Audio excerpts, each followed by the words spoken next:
Bonjour tout le monde, bienvenue au TVA Midi. J'ai eu une journée extrêmement mouvementée hier au procès civil de Gilbert Rozon. Vous venez de voir Dany Frenette, qui est une des plaignantes, qui a dit dans la salle de cour que Gilbert Rozon était un menteur. Je ne répéterai pas ces mots, mais vous le voyez, elle l'a répété aussi dans le corridor, alors que son conjoint s'en est pris directement à Gilbert Rozon en tentant de l'étrangler, menacé de mort également, selon les dires de Gilbert Rozon, qui a décidé de phoniste et audiologiste au Québec. Et je me retourne aussi vers Sylvain Rattel.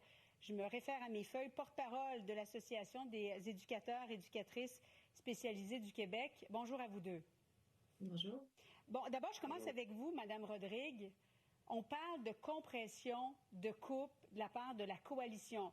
Quand je dis coalition, c'est comité de parents, les syndiqués, les enseignants, les directions d'école aussi. Le gouvernement parle d'un effort budgétaire. Qu'en est-il exactement, selon vous?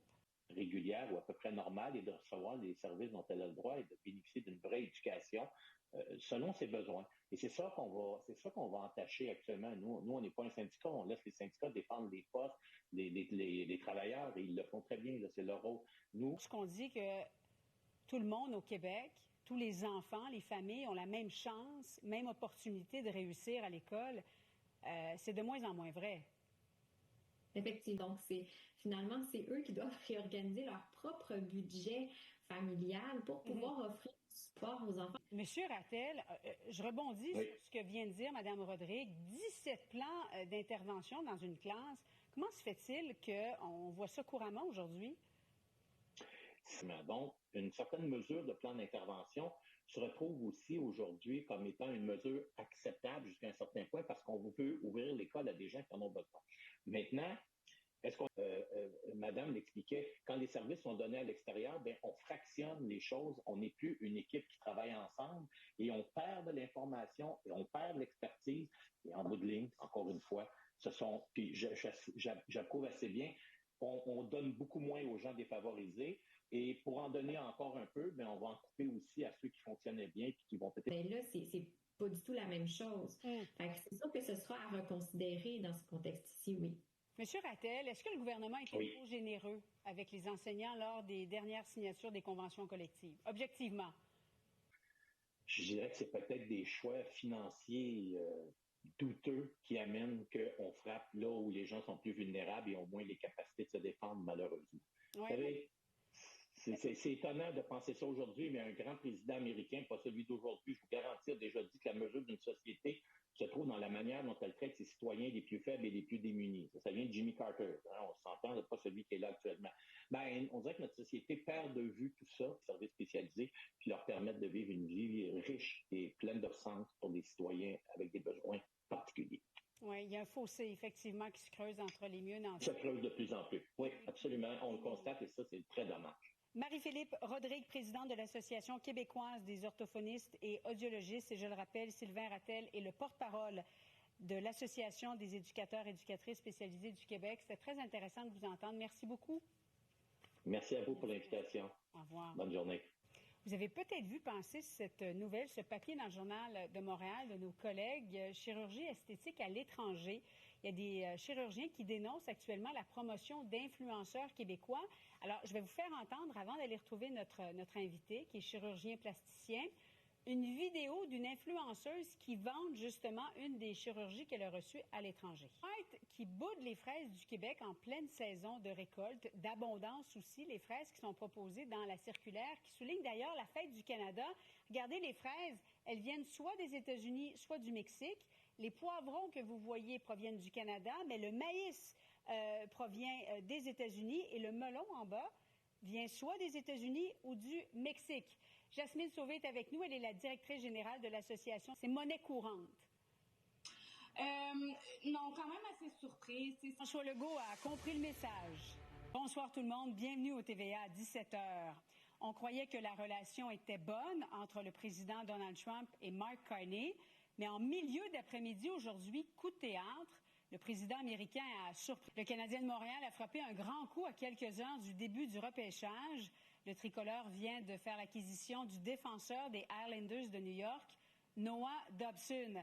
Dans l'espoir de relancer son parti en perte de vitesse, François Legault qui va procéder à un remaniement ministériel cet automne. Il en a fait l'annonce à Victoriaville plus tôt aujourd'hui en présentant son candidat pour la partielle dans Arthabasca, l'Érable. Alors que le premier ministre martèle qu'il n'y a pas de coupe en éducation, des voix continuent de s'élever pour dénoncer ce qu'on pourrait appeler les restrictions budgétaires de l'ordre de 570 millions de dollars. Élisabeth Desan s'apprête à dire un dernier merci au revoir à Serge Fiori qui nous a quittés mardi. Le gouvernement Legault a annoncé qu'un hommage national lui sera rendu au cours des prochains jours. C'est une façon, Pascal, pour toute une génération et celles qui ont suivi de saluer une voix inoubliable. Oui, exact. Gilbert Rozon s'est dit fatigué de devoir réfuter une à une les allégations d'agression sexuelle qui pèsent contre lui à son procès civil à Montréal. Et en après-midi, Kevin, à venir au TVA à 17h. Pourquoi le mariage quasi-princier de Jeff Bezos et Lauren Sanchez nous fascine autant? On va en parler avec la directrice de publication du magazine Clin d'œil. Avec nos analystes à 17h27, François Legault annonce un remaniement pour l'automne qui devrait changer de portefeuille ou prendre plus de place. Et à 17h, revenons sur le mariage entre Jeff Bezos et Lauren Sanchez avec Julie Bouchinger qui est avec nous. Elle est la directrice de publication du magazine Clin d'œil. Bonsoir à vous. Bonsoir. Alors, pourquoi sommes-nous autant fascinés par ce mariage? Nous sommes en pleine saison d'abondance des fraises du Québec, mais pendant ce temps, la chaîne Walmart met en vedette des fraises importées des États-Unis et du Mexique. Une situation qui est loin de faire plaisir aux producteurs d'ici. Marie-Pierre Roy. Transaction majeure du Canadien de Montréal. Bonsoir tout le monde, bienvenue au TVA 18h. Il est jeune, il a de l'expérience, il connaît bien le Québec. Noah Dobson, le défenseur éche dans la neige ou réflexion au bord de la piscine. François Legault a pris acte des derniers sondages et veut prendre l'été pour y penser. Au moment de présenter son nouveau candidat dans Arthabasca, il a donc annoncé un remaniement ministériel à l'automne. Pas de vacances pour les tarifs de Trump, malgré des discussions encourageantes qu'il avait avec Mark Carney au cours des dernières semaines. Le président a décidé de couper court aux négociations. Étienne, il accuse Ottawa d'avoir imposé une taxe scandaleuse, d'avoir été perturbé par différents incidents. Hier, le procès civil de Gilbert Rozon a repris dans le calme. Celui qui est accusé par 9 femmes d'agression sexuelle persiste et signe. Recevoir un diagnostic de maladie d'Alzheimer, c'est comme faire un saut dans le vide pour la personne concernée comme pour ses proches. Évidemment, la vie amoureuse peut en prendre un coup, mais grâce à la recherche, des couples peuvent enfin recommencer à partager de beaux souvenirs. Marianne Lachapelle. Alors, c'est le grand soir pour les amateurs de boxe. Après de longs mois d'attente, le Québécois d'adoption Christian Mbili va enfin pouvoir montrer de quel bois il se chauffe. Stéphane, tout est en place pour ce combat qui est très attendu. Accompagné, c'est Adi Hassine qui vous attend au TVA 22h ce soir. Bonne soirée, bonne fin de semaine.